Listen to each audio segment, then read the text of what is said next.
Hello everyone, welcome to another video in my playthrough series of a solo game of Axis and Allies Revised.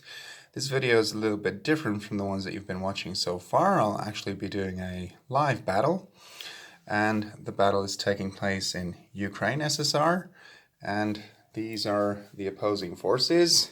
It's a pretty important battle, as you can see, because should it really result in a resounding victory for either one of the two sides, well, the front basically lies open, even though the Russians, of course, do still get to get their place units phase, and I put them here for now. So they bought 6 infantry, 1 tank, and 1 anti-aircraft gun. The anti-aircraft gun was bought because the Germans kept on bombing the Russian factory in Russia itself, and it's currently unguarded, so it was, it's just very easy to take some IPCs away from the Russians, so that's why they bought the anti-aircraft gun. Anyway, as you can see, the front is pretty empty. Other than that, although the Germans still have some significant forces in Eastern Europe, but the outcome of this battle could be pivotal. So the Russians are going to attack, and let's see how they do. Of course, the Germans roll first for their anti-aircraft gun, and for the Russians, let's hope that they're not going to shoot the bomber out of the air.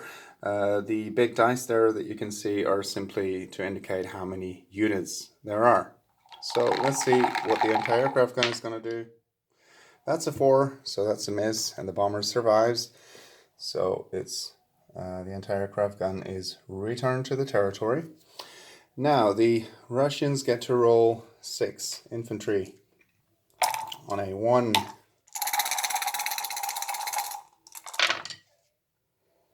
Well, that's 1 hit. Obviously, I'm just going to remove the big dice now because they no longer have any purpose. So 1 German unit is moved to the casualty zone. Then we get 8 tanks. So I'm just going to roll 2 black dice along with the red ones. We're going to hit on a 3 or less. And here we have 1, 2, 3 hits. I suppose it's a little bit below average, but that's what you get sometimes. So that takes care of the German infantry. And 1 tank is moved to the casualty zone as well. Now the Russian bomber still gets to attack. It hits on a 4 or less. And that's a 2, so that's another hit. Now the Germans get to counterattack with all of their units. So that's 3 infantry hitting on a 2 or less.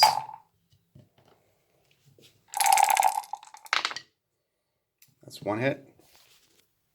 So that Russian unit is out of action. And 8 infantry, 8 tanks as well. So I'll just take 2 red dice to go with it on a 3 or less. Well, that's better than the Russians did. That's 1, 2, 3, 4, 5 hits. 1, 2, 3, 4, 5. Well, that's all of the Russian infantry then. So now we're going to move on to the next combat round. Well, now actually the forces are pretty equal. The Russians are going to try for at least 1 more round and see how that one goes. And if it goes badly, then they'll probably retreat. So that's 8 times and a 3. That's again 3 hits.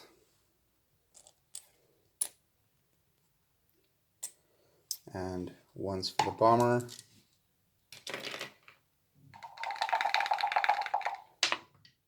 That's a 4. So that's another hit. So now the Germans get to counterattack with the 6 remaining tanks.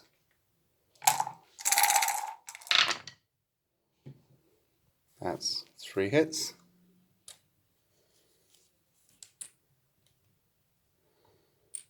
Well, now there really aren't all that many German units left, so the Soviets are just going to press the attack. How many tanks do they have left?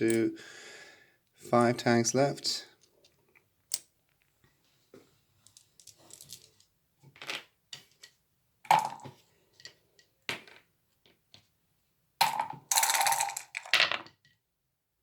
And that's a very good roll. They could have used that one a bit sooner. So that obviously takes care of the 2 remaining German units, and they still do get to return fire. That's 1 hit, so 1 more Russian tank is eliminated. But they take control of Ukraine. That of course does expose their tanks to a German counterattack from Eastern Europe, but that is, the Germans will probably attempt to, or they would like to attempt to take on Leningrad as well. So they will have to split their forces, and obviously in the place units phase, the Russians will still reinforce Leningrad as well with 2 more units. So to take on both might be a little bit more than the Germans can chew, but we'll see how it goes. Anyway, I hope you enjoyed this battle, and thank you for watching, and I'll be back with the summary of the Russian turn. Thank you for watching.